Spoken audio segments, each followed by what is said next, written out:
retrouve aujourd'hui pour démarrer une nouvelle semaine de vlog. J'espère que vous allez bien, j'espère que vous avez passé un bon week-end.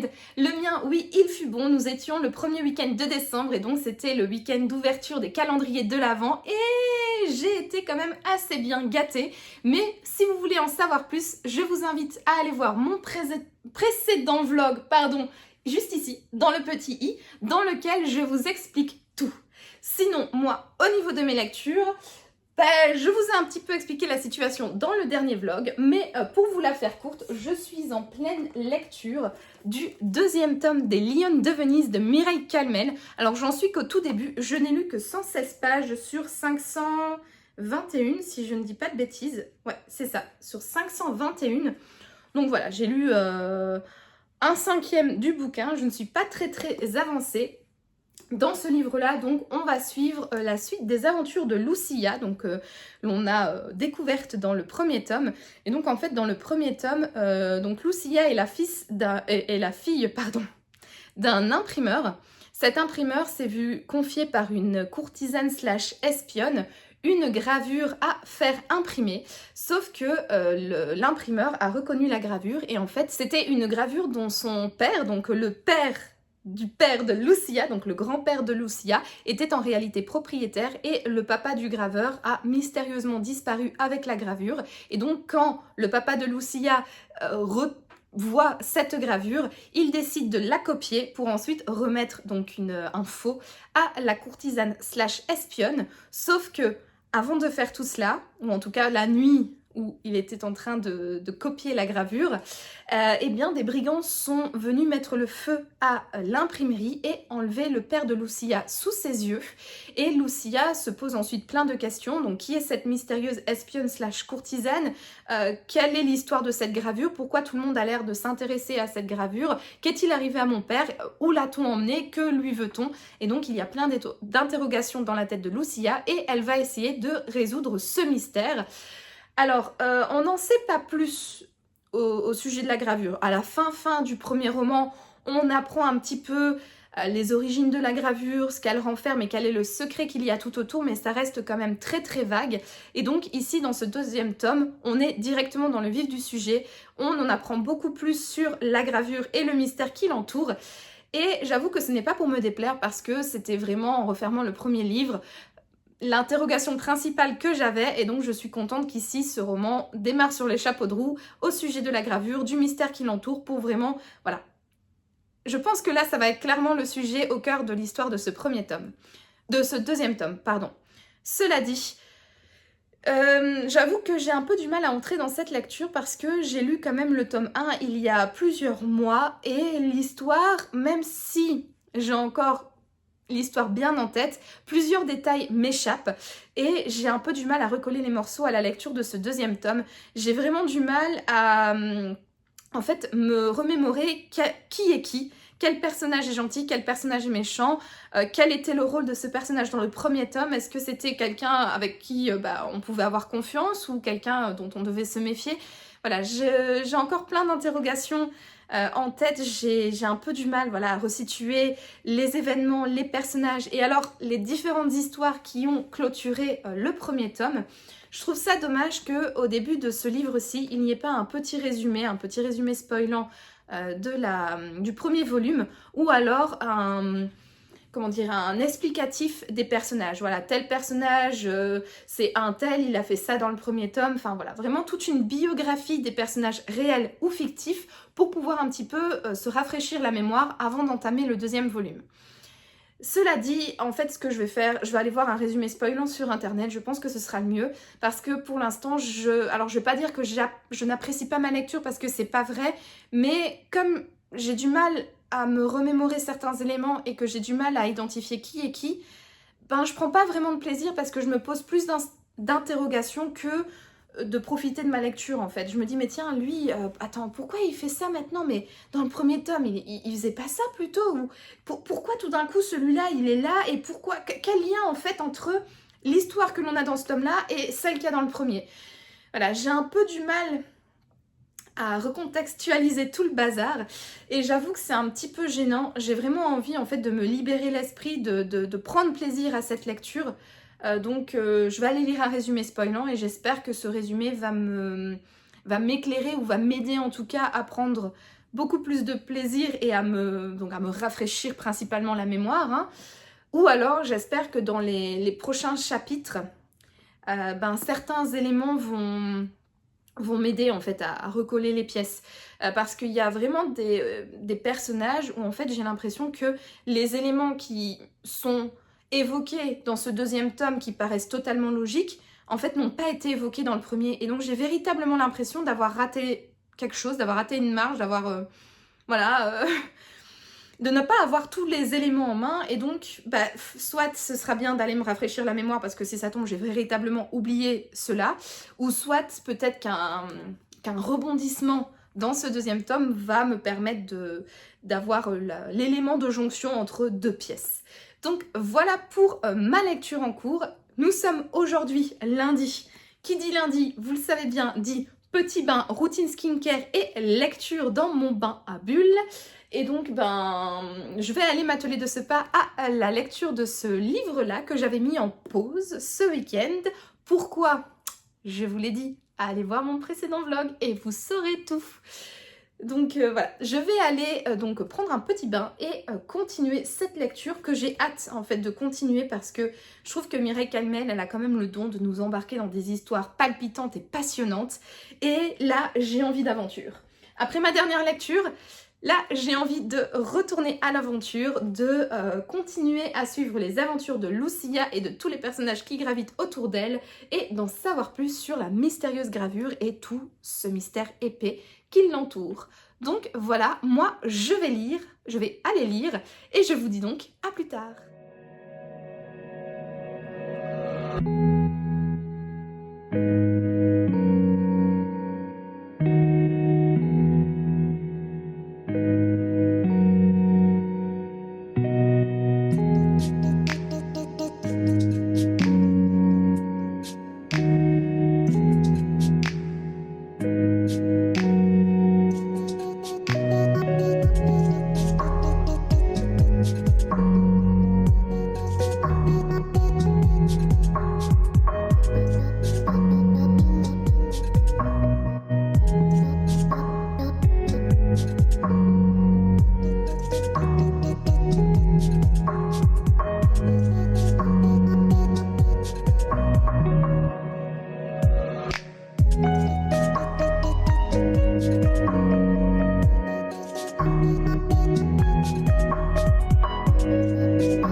cette 34e semaine de vlog. Alors aujourd'hui on est beaucoup plus tard parce que nous sommes le jeudi 12 décembre. Donc ça fait 10 jours que je n'ai plus repris la caméra. Donc voilà, alors j'ai quand même plein de choses à vous dire, j'ai des livres à vous présenter, j'ai un petit update lecture à vous faire, un petit update lecture parce que je suis toujours dans le 2e tome des Lions de Venise de Mireille Calmel et ceci explique pourquoi je ne vous ai pas repris depuis. J'ai pas vraiment eu le temps de me faire plaisir et de me poser et de lire pendant de longues heures, ou en tout cas pendant au moins une bonne demi-heure, voire 1 heure de lecture. Donc voilà, depuis presque 2 semaines maintenant, je suis toujours dans le même livre et je suis à la page 403 sur 521. Donc je l'ai bientôt terminé et enfin j'ai envie de dire, parce que comme vous le savez, je déteste traîner un livre aussi longtemps. J'ai également d'autres obligations littéraires. Je dois lire un manuscrit pour la maison d'édition Le Héron d'Argent et je dois rendre mon avis avant le 21 décembre. Donc il me reste 9 jours pour lire ce manuscrit. Heureusement, il est relativement petit, donc ça devrait le faire. Donc voilà, première raison pour laquelle je ne suis pas venue reprendre la caméra, parce que je suis toujours dans le même livre et donc du coup j'avais pas grand chose d'intéressant à vous dire, et puis aussi parce que le week-end dernier nous sommes partis en petit city trip improvisé avec mon mari. C'était son anniversaire lundi, donc le 9 décembre, et nous sommes partis à Madrid. Donc vous avez vu quelques petits plans dans le rush précédent, c'est dans l'autre sens, j'oublie à chaque fois, mais donc ouais, avant, c'est par là, de votre côté, en tout cas sur YouTube. Alors clairement, je pensais pouvoir vous filmer plus de vues de la ville, mais le soleil de décembre, dans les pays du Sud n'est pas très clément avec les influenceurs comme moi, hein. Clairement, parce que quand on sortait, le soleil était vachement bas et en fait, les vidéos donnent pas grand chose. Donc j'ai fait mon maximum pour quand même vous montrer des petits plans de la ville. C'était vraiment un city trip hyper sympa. On s'est bien... Ah bah tiens, d'ailleurs, en parlant de mon city trip, j'ai oublié de vous préparer quelque chose. C'est pas grave, je ferai pause et j'irai chercher tous ces petits trucs. Parce que ouais, c'est... En fait, Madrid, j'y suis jamais allée. C'était la première fois que j'y allais et j'ai vraiment été agréablement surprise par cette ville. C'est une ville très belle, très agréable, très calme, j'ai trouvé. Là, on était en décembre, donc du coup, la ville s'était parée de plein d'illuminations et de plein de décorations pour Noël. Et franchement, les Espagnols, ils n'y vont pas de main morte, hein. Clairement, avec les décorations de Noël, il y en a partout. Ouais, la ville en est remplie, mais c'est vraiment magnifique et c'était très agréable. C'était vraiment très chouette ce petit city trip. Donc bien évidemment, on a bien profité, on s'est bien reposé, on a bien mangé, on a bien bu et je n'ai pas non plus beaucoup lu. Donc voilà pour le petit retour à la lecture. Alors, qu'est-ce que je fais? Est-ce que je vous mets en pause pour aller vous chercher des choses que j'ai à vous présenter, ou est-ce que je vous fais l'avis lecture d'abord? Bon, écoutez, tant que j'ai le livre en main, je vais vous faire donc mon petit avis lecture sur ce livre. Donc, je vous l'ai dit, je le traîne depuis assez longtemps, je déteste ça, pardon, mais j'ai également envie de terminer ce bouquin parce qu'en fait, j'en ai un peu marre en fait. C'est très long. Bon, alors je ne vais pas dire que c'est inintéressant, l'histoire est quand même prenante, il y a de nombreux rebondissements, mais on est dans du classique Mireille Calmel et ce que je redoutais est finalement arrivé.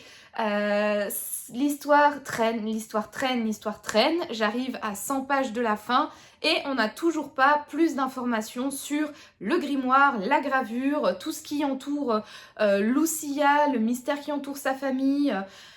Voilà, et je trouve qu'il y a un manque d'explication générale autour des personnages, de l'avancée de l'histoire et un petit peu pour éclaircir ce mystère, quoi. C'est encore très sombre, il y a des raccourcis qui sont faits, mais je trouve que c'est un peu genre le méchant dans le premier tome, tout d'un coup il devient gentil, et tout simplement en fait il devient gentil parce que ah là là, je me suis rendu compte que j'étais méchant sans plus de développement, en gros. Là clairement, 500 pages pour ça, tout ça pour ça, j'ai envie de dire, là où j'en suis. Voilà, j'en ai un peu marre. J'avoue que j'ai hâte d'en terminer parce que j'ai envie de savoir en fait la finalité de ce mystère. Et ben là, je vais même pas dire que ça commence à s'éclairer, mais on a eu une ou deux informations sur un complot général où on sait qui est entre guillemets le grand méchant de l'histoire, mais c'est encore très obscur. Les raisons pour lesquelles c'est lui le méchant de l'histoire, c'est très flou. Et bah j'ai envie de finir quoi. Non, là c'est long, c'est... Alors c'est agréable à lire, il y a quand même un côté très prenant, les personnages sont agréables à suivre, mais non, là c'est trop, j'ai envie d'en finir quoi. J'ai envie de savoir quoi, j'ai envie d'arrêter d'être dans ce bouquin parce que ça me saoule un peu, clairement. J'ai envie de passer à autre chose. J'espère que là où j'en suis, le récit va prendre un nouveau tournant et que ça va s'accélérer et qu'on va enfin avoir toutes les réponses à nos questions. Mais j'espère quand même que ça va pas s'accélérer trop vite ou en tout cas ça ne va pas conclure tous les mystères de manière facile et en deux-deux enfin, parce que franchement, si c'est expliqué comme je le crains, malheureusement, et je pense qu'on va aller là-dessus, j'ai envie de dire à quoi ça sert d'avoir fait un livre aussi gros.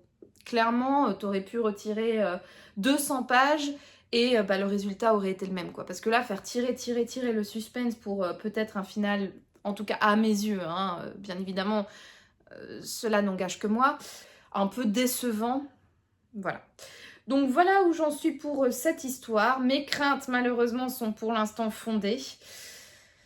Donc à voir. Donc voilà, comme je l'ai dit, pourquoi je ne vous ai pas repris, parce que ben j'attendais de voir où ce livre nous menait pour avoir vraiment un avis fondé, ou en tout cas un avis un peu plus constructif que de vous dire bah pour l'instant j'aime bien, je trouve ça sympa, mais on est encore dans le flou. Bon, c'est exactement ce que je viens de vous dire, hein, mais au moins je viens de vous le dire 100 pages avant la fin, et pas à 106 pages, puis à 189 pages, et puis de nouveau à 302 pages. Voilà, au moins je vous le dis une fois pour toutes avant de vous livrer mon avis final qui sera sans doute dans le prochain vlog, parce que bah là on est jeudi, j'étais censée commencer un nouveau vlog lundi, donc du coup je commencerai seulement un nouveau vlog demain qui durera sur 4 jours, donc vous aurez mon avis final dans le prochain vlog. Donc, encore un petit peu de mystère et encore un petit peu de patience. Hein, n'allons pas trop vite en besogne, vous et moi. Donc, voilà pour mon avis de lecture en cours. Ensuite, donc, je vous l'ai dit, j'ai été à Madrid et j'ai fait bien évidemment quelques petits achats. Alors, je suis passée en librairie. Il y avait vraiment, à Madrid, il y a vraiment de chouettes librairies partout. On en a vu, alors je suis rentrée que dans 2 ou 3 librairies, mais on en a vu beaucoup plus. Vraiment, ils sont fans de livres là-bas, autant de librairies neuves, enfin de livres neufs, que de librairies d'occasion. Et franchement, c'est assez agréable quand on se promène dans une ville et qu'on est book lover comme moi, d'avoir autant de librairies quand on passe dans une rue à l'autre, etc. Moi, j'aime bien, en fait, rentrer dans les librairies, même à l'étranger, parce que je trouve que c'est toujours intéressant de voir les éditions du pays, voir par exemple son livre préféré, comment il est édité, quelle est la couverture, quel est le titre, quel est le format, etc. Et là, notamment en Espagne, j'ai remarqué qu'il n'y avait pas beaucoup de livres de poche, en tout cas de ce format-là. C'était surtout des grands formats, ou alors quand c'était des petits formats, c'était des livres un petit peu plus hauts et un petit peu plus larges. Donc c'est hyper drôle en fait de voir la culture librairiale de librairie, ou en tout cas la book culture dans un autre pays. Et là, l'avantage par rapport à mon voyage au Japon, c'est que en Espagne, ben, on peut trouver des livres en français, hein, parce que ben, y a quand même une communauté francophone qui vit en Espagne, et notamment à Madrid, hein, qui est la capitale, mais aussi parce que ben, la France est un pays voisin de l'Espagne, et donc ben, je suppose qu'ils ont potentiellement aussi une section francophone pour les Espagnols qui souhaitent apprendre le français. Donc du coup, bien évidemment, j'ai été fouiller un petit peu les étals de la section francophone d'une librairie. Et vous vous doutez bien que je ne suis pas ressortie les mains vides. Et donc, j'ai pris un livre que Sophie, alors pas ma copine de book club, non, Sophie, donc Madame Bouquiniste sur Instagram, avait lu il y a quelques mois, et il me semble que son avis avait été quand même relativement positif sur ce livre-là. C'est un livre qui a été écrit par un auteur espagnol, donc du coup je trouvais que étant donné que j'étais en Espagne, eh bien ça faisait un super souvenir à ramener de ce pays. Et quand j'ai vu ce livre, j'ai du coup pas hésité à le prendre et j'ai pris avec moi donc La petite fille sous la neige de Javier Castillo. Alors, oh, trop bien, les étiquettes qui s'enlèvent hyper facilement comme ça sans laisser de traces, j'adore. Parce que les petits coquins espagnols, ils collaient, l'étiquette était aussi à moitié collée sur le résumé. Hein. Bon, c'était juste sur la dernière phrase, donc c'était pas trop grave, mais quand même. Vous savez très bien que je n'aime pas ça. Donc du coup, ce livre-là, de quoi ça parle? New York, 1900. Je bug parce que j'ai envie de vous le dire en français, mais je suis belge et donc il y avait mon cerveau qui a bugué en disant « Lis-le comme toi tu lis !» Mais non, pense à ta communauté qui est plutôt française. Je le lis à la belge. Je suis belge, j'assume. Donc, je disais donc New York, 1998. Kiera Templeton, 3 ans, disparaît au beau milieu de la parade de Thanksgiving. Après avoir fouillé la ville entière, la police ne retrouve que quelques mèches de cheveux à côté des vêtements que portait la fillette. 5 ans plus tard, le jour où Kiera aurait fêté ses 8 ans, ses parents reçoivent un enregistrement d'1 minute où on la voit jouer dans une pièce inconnue. Intriguée par l'affaire, Myrène, jeune étudiante en journalisme, entreprend des recherches et découvre bientôt de nouveaux indices. Sa détermination à retrouver l'enfant, coûte que coûte, n'est pas un hasard. Elle aussi porte de lourds secrets. Une bouleversante descente vers les replis les plus obscurs de la nature humaine, une série événement sur Netflix. Voilà, donc j'avoue que je ne lis presque jamais les résumés. C'est extrêmement rare quand je lis les résumés des romans, surtout des policiers et des thrillers. Parce qu'en fait, très souvent, il y a du spoil sur la 4e de couverture, donc du coup, je ne le lis pas. Mais là, en le lisant, je ne savais pas du tout de quoi ça parlait. Vraiment, je ne savais pas que c'était un enlèvement d'un enfant. Enfin voilà, je savais juste que c'était un policier thriller et que donc potentiellement ça pouvait me plaire. Mais j'avoue que là, en lisant le résumé, ça me donne extrêmement envie. Parce que tout ce qui est disparition d'enfants, mystère autour de l'enlèvement, est-il en vie, n'est-il pas en vie? Voilà, c'est vraiment une thématique en fait de policier thriller que j'aime énormément. Et donc voilà, là j'ai hâte, j'ai vraiment hâte de le lire. Et en plus, ce que j'aime souvent faire, donc c'est lire un livre et puis ensuite regarder l'adaptation en film ou en série. Et souvent cette adaptation, du coup je la regarde avec mon mari et j'aime bien voir ce que lui en pense, lui qui n'a du coup pas lu le livre et qui ne connaît pas un petit peu les rebondissements, les enchaînements de situations ou le dénouement final. J'aime bien voir ce qu'il en pense, j'aime bien émettre des théories avec lui en disant tiens, tu penses que ça va se dérouler comment, et à ton avis c'est qui le méchant de l'histoire et comment ça va se dérouler, à ton avis est-elle vivante, est-elle morte, etc. J'aime vraiment bien un peu avoir cette discussion et de voir un petit peu comment lui, en tant que non-lecteur et juste regardeur de série, comment il ressent en fait l'atmosphère de l'histoire par rapport à moi qui a été déjà initiée à cette histoire en lisant le livre. Donc voilà pour l'un de mes petits souvenirs de Madrid, donc un petit livre qui rejoint ma palle qui est très grande déjà, vous le savez, mais bon, écoutez, ça fait un petit souvenir, c'est bien, il faut toujours se ramener un petit souvenir de vacances. Sinon, ce n'est pas l'unique souvenir que je me suis rapporté, vous vous doutez bien. Mais pour cela, je vais vous mettre en pause et je vais aller tout chercher pour pouvoir un peu mieux vous présenter cela. Je reviens, ne bougez pas, je reviens très vite. Et voilà, je suis déjà de retour, c'est passé vite, n'est-ce pas? Je vous avais dit de ne pas bouger, ça servait à rien, je suis Speedy Gonzales. Oui, si, claro. Bon, sinon, quand nous étions à Madrid... je ne sais pas si vous le savez, mais à Madrid, il y a un super musée que je rêvais d'aller voir parce que je savais qu'il conservait des œuvres que je rêvais de voir en vrai depuis très longtemps. Et ce musée s'appelle le musée du Prado. Et du coup, on l'a fait avec mon mari, on y est resté très longtemps. C'est déjà un très grand musée, franchement. Bon, c'est pas aussi grand que le Louvre, bien évidemment, mais franchement, le bâtiment est très grand. Ils ont une collection, incroyable d'œuvres d'art et on y est resté facilement 3h30 avec mon mari. Bon, pour mon plus grand plaisir, hein, pas forcément le sien parce que il n'est pas historien de l'art, il est ingénieur. Et même s'il aime bien de temps en temps venir au musée avec moi, 3h30 c'était peut-être un petit peu trop pour lui. Mais en tout cas, moi j'ai bien kiffé, vraiment. C'était vraiment un très très chouette visite. Alors on n'a pas fait le 2e étage parce que j'avais pas non plus envie d'abuser. Hein. C'était quand même un city trip qu'on faisait pour nous, mais aussi pour son anniversaire. Donc du coup, j'avais pas trop envie de le traîner encore pendant 1 heure dans le 2e étage du musée.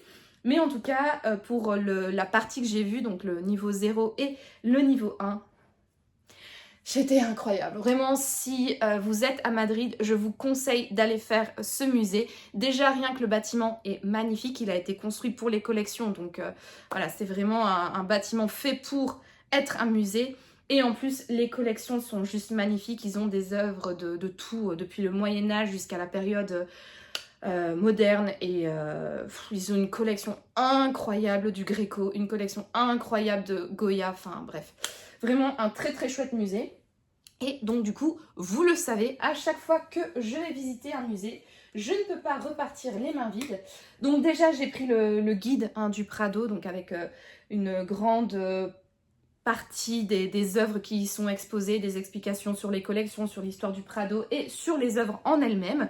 Donc ça, j'ai déjà pris. Bon, je vois pas l'intérêt de vous le présenter, je l'ai même pas encore enlevé de sa protection, mais bon, voilà, j'ai pris le petit guide, le petit guide qui pèse quand même son poids, il est assez lourd.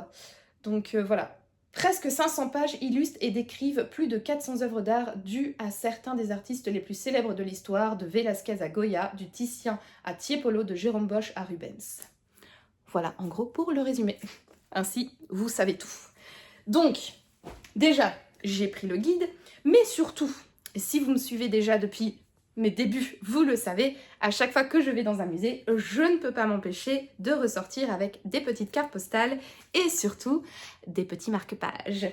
Alors, au niveau des cartes postales, bon, je vais aller vite parce que c'est pas ce qui nous intéresse vraiment ici. J'ai pris mes œuvres préférées des collections du Prado. Donc ici, nous avons Roger van der Weyden, La descente de croix. Donc Roger van der Weyden, je vous en ai déjà parlé dans un vlog que je vous mettrai d'ailleurs juste ici. C'était le premier vlog dans lequel je faisais un point culture. Et donc en fait cet artiste c'est un Tournésien, je suis originaire de Tournai, donc c'est ma petite fierté patriotique qui ressort. Et en plus cette œuvre, elle est magnifique, elle est juste sublime.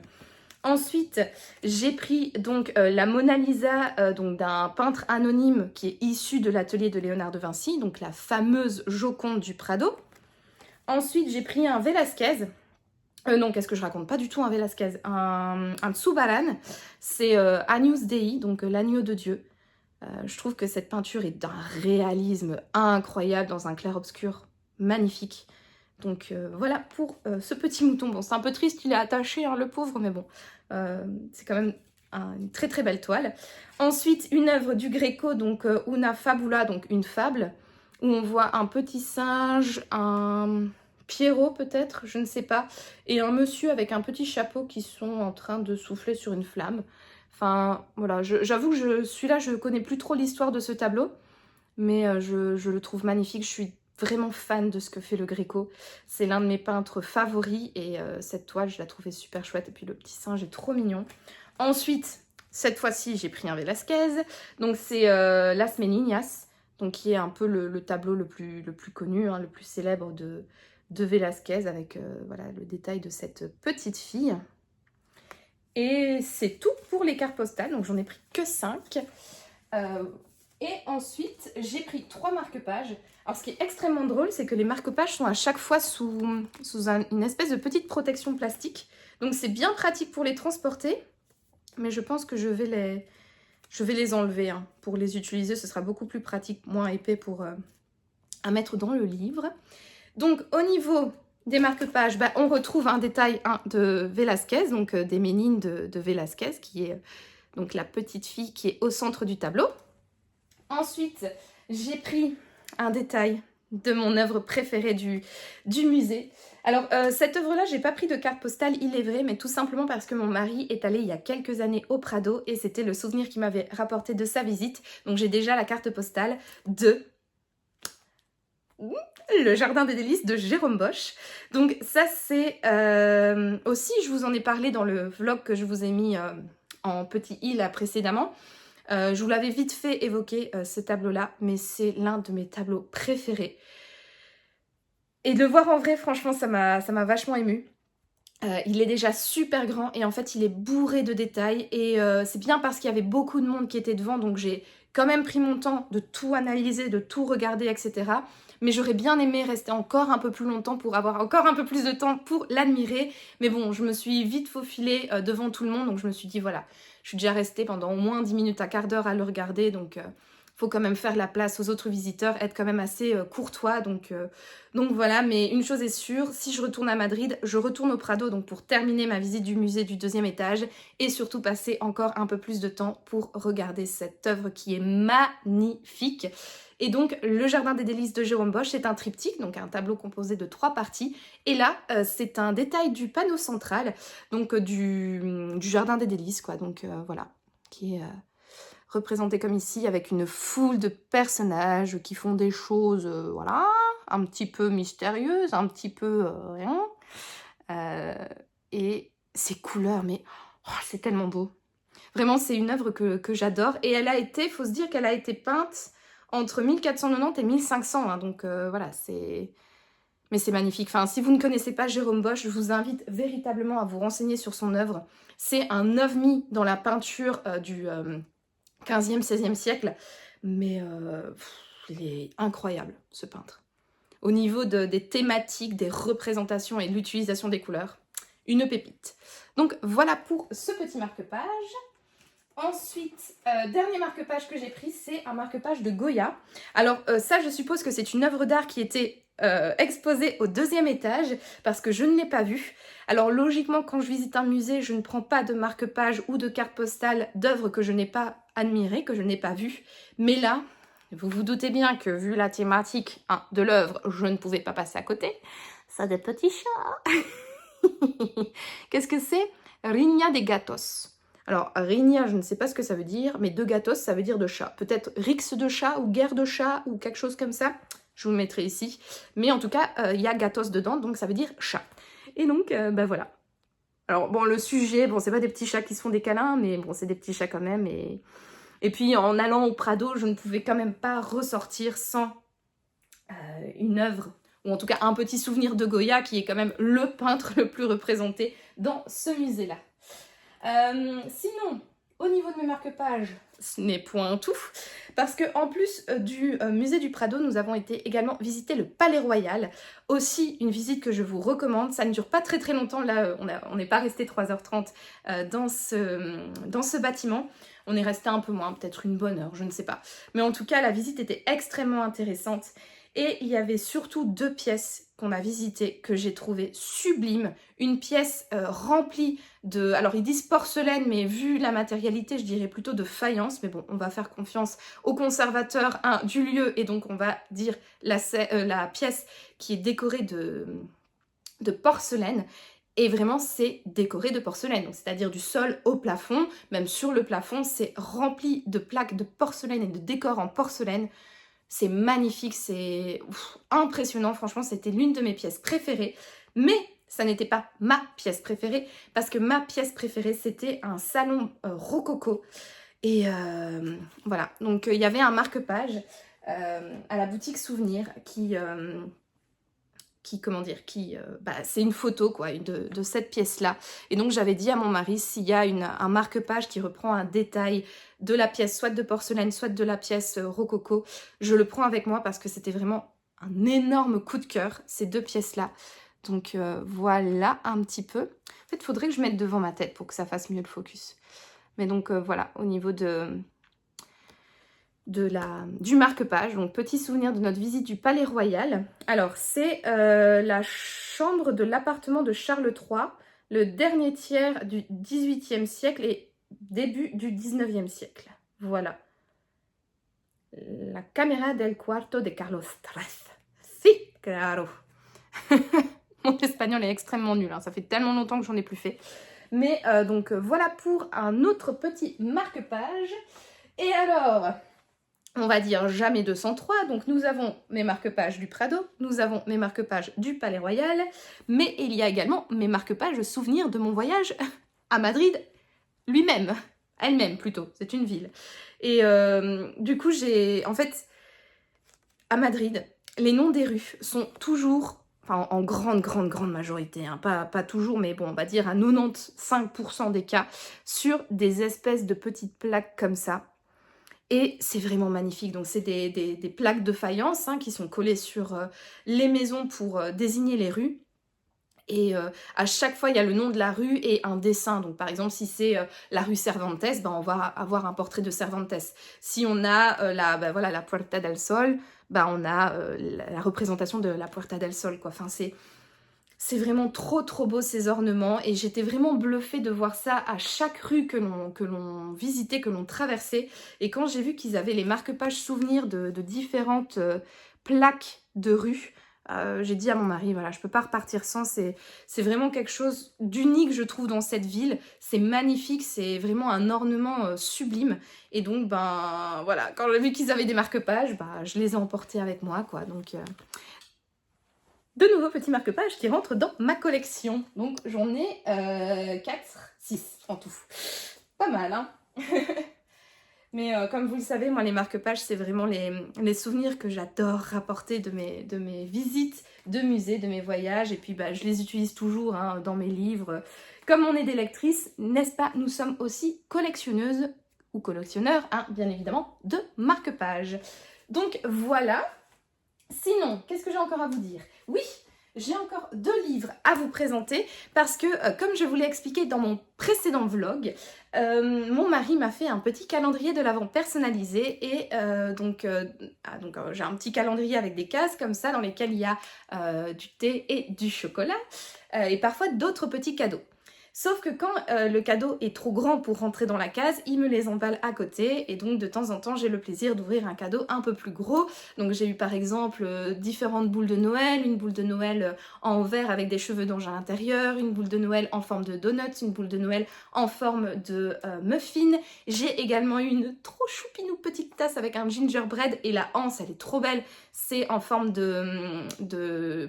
comment on appelle ça, les petits bâtons en sucre, là, les cannes à sucre. Les petites... c'est cannes à sucre? Oui, les candy, machin, bidule. Enfin, vous voyez, quoi, le truc rouge et blanc. Et comme je vous l'avais déjà présenté dans mon précédent vlog, de temps en temps, il m'a mis également un petit livre. Et là, dans les cases que j'ai ouvertes, donc entre le 2 décembre et aujourd'hui, j'ai eu le plaisir d'y trouver 2 bouquins qui étaient sur ma wishlist. Donc nous avons tout d'abord le 2e tome de La femme de ménage, donc les secrets de la femme de ménage de Freida McFadden. Donc ici on est dans un tome 2, donc je pense que je ne vais pas vous lire le résumé, parce que ben je sais pas si ça spoil, mais bon, voilà, je préfère pas vous lire le résumé au cas où. Donc on est dans la suite, hein, bien évidemment, de La femme de ménage. Donc on va retrouver Millie, le personnage principal du 1er tome, qui est de nouveau donc dans ce 2e tome. Et on va suivre la suite de ses aventures. J'avoue, je ne sais pas trop de quoi ça parle. Je sais que les avis des gens qui l'ont lu, les avis sont souvent négatifs à propos de ce livre. Parce qu'en fait, autant le premier livre est incroyable, enfin incroyable. Tout dépend des avis, hein, bien évidemment, mais en tout cas, moi, je l'ai trouvé incroyable et je sais que pas mal de mes copines l'ont également trouvé hyper bien mené, enfin en tout cas le suspense bien géré, les retournements de situation hyper surprenants, etc. C'est pas non plus un livre qui révolutionne le genre, hein, mais voilà, c'est un livre prenant, qui est quand même haletant, qui a plein de suspense, qui a pas mal de rebondissements. Et en fait, apparemment, dans ce 2e tome, bah, c'est un petit peu du réchauffé. Donc on va dire que ce qui a fait le succès du 1er tome a été un petit peu recyclé ici. Et donc bah, forcément, on a un peu moins de... On est un peu moins surpris, on a un peu moins de ce côté de découverte et de, voilà, de peut-être tension ou en tout cas comment dire, on est moins surpris quoi, hein, par ce qui se passe dans ce livre-là, parce qu'on a déjà eu affaire à ces ficelles-là et à cette construction dans le 1er tome. Quoi qu'il en soit, moi j'aime toujours bien me faire un avis sur un livre et si la plume et l'histoire est quand même autant ou aussi agréable que dans le premier tome. Je sais que je vais me régaler. Je sais très bien que ça va pas être la lecture voilà, que je vais kiffer non plus, mais je sais que je vais quand même passer un bon moment. Donc c'est pour ça que je l'ai quand même mise sur ma wishlist. Et donc je remercie mon mari, encore une fois, de me l'avoir placé dans mon calendrier de l'Avent. Ensuite, deuxième livre que j'ai eu le plaisir de trouver dans ce calendrier, c'est Chut, c'est un secret de Seo Mi-ae, donc qui est une autrice coréenne. Et en fait, cette autrice, je l'ai découverte avec... Ah, il est là. J'ai trouvé un livre tout de suite. Un livre que je cherche, je l'ai trouvé tout de suite. C'est Un jour à marquer d'une pierre blanche. Alors, je l'ai découverte avec ce livre-là.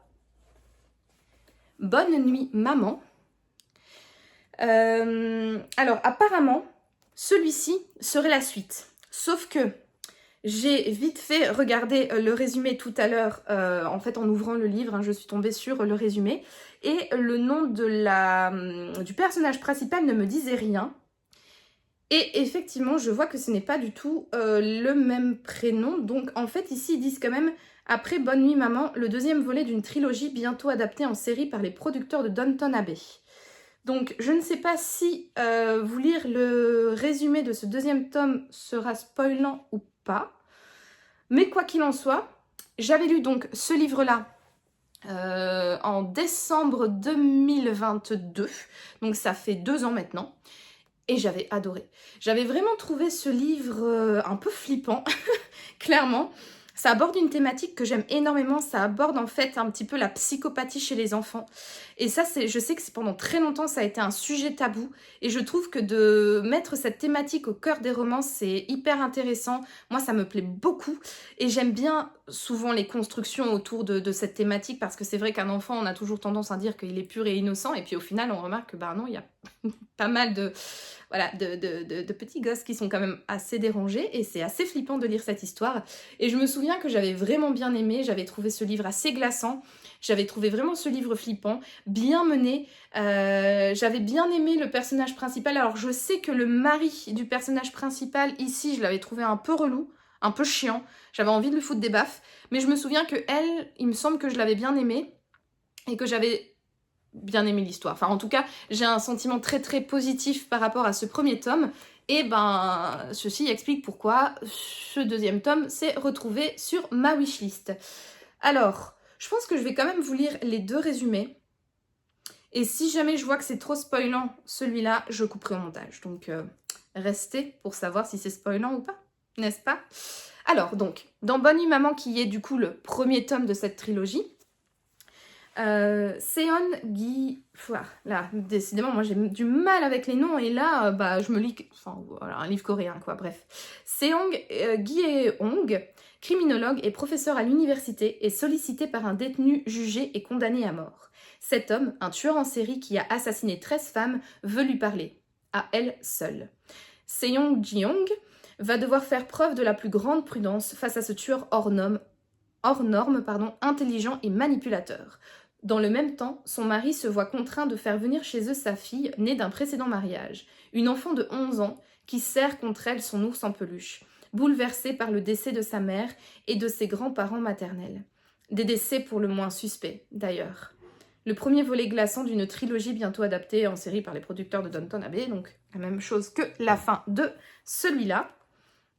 Et donc, pour le résumé de Chut, c'est un secret, le père de Ha Yeong précipite le déménagement de toute la famille à Sokcho. C'est un bouleversement pour sa femme et sa fille. Pour l'adolescente, c'est aussi la découverte d'un nouveau collège où, récemment, une jeune fille a disparu. Ha Yeong, c'est la même ça? Non. Doit faire face à des élèves qui pourraient être mêlés à cette disparition et, dans le même temps, affronter ses propres démons. Mais une ombre ne cesse de croître, celle du père, un homme peut-être plus complexe qu'il ne paraît, au passé loin d'être simple. Après Bonne nuit maman, le deuxième volet d'une trilogie bientôt adaptée en série par les producteurs de Downton Abbey. Vous avez bien suivi. Donc voilà pour ce deuxième livre que j'ai eu le plaisir de découvrir dans mon calendrier de l'Avent, qui est donc le deuxième tome d'une série bientôt adaptée sur Netflix par les producteurs, pas sur Netflix, pardon, mais en série par les producteurs de Downton Abbey. Bref. Donc voilà. Donc c'est aussi un roman que j'ai hâte de lire. Comme je vous l'ai dit, hein, j'ai un très très bon souvenir de celui-là. Et donc j'ai hâte de voir ce que va nous concocter Seo Miyake dans ce deuxième volet. Et voilà, c'est sur ce petit update lecture, cette présentation de marque-page, carte postale, récit de voyage et présentation de livres que je clôture ce 34e vlog. Je vous remercie d'avoir regardé cette vidéo. Si elle vous a plu, n'hésitez pas à vous abonner à ma chaîne, à me laisser un petit pouce bleu ainsi qu'un commentaire pour me dire ce que vous en avez pensé et pour soutenir ma chaîne. En attendant, moi comme toujours, je vous souhaite de passer une agréable soirée, une agréable journée ou une agréable nuit, peu importe. Et je vous dis à bientôt pour de nouvelles aventures livresques. Ciao!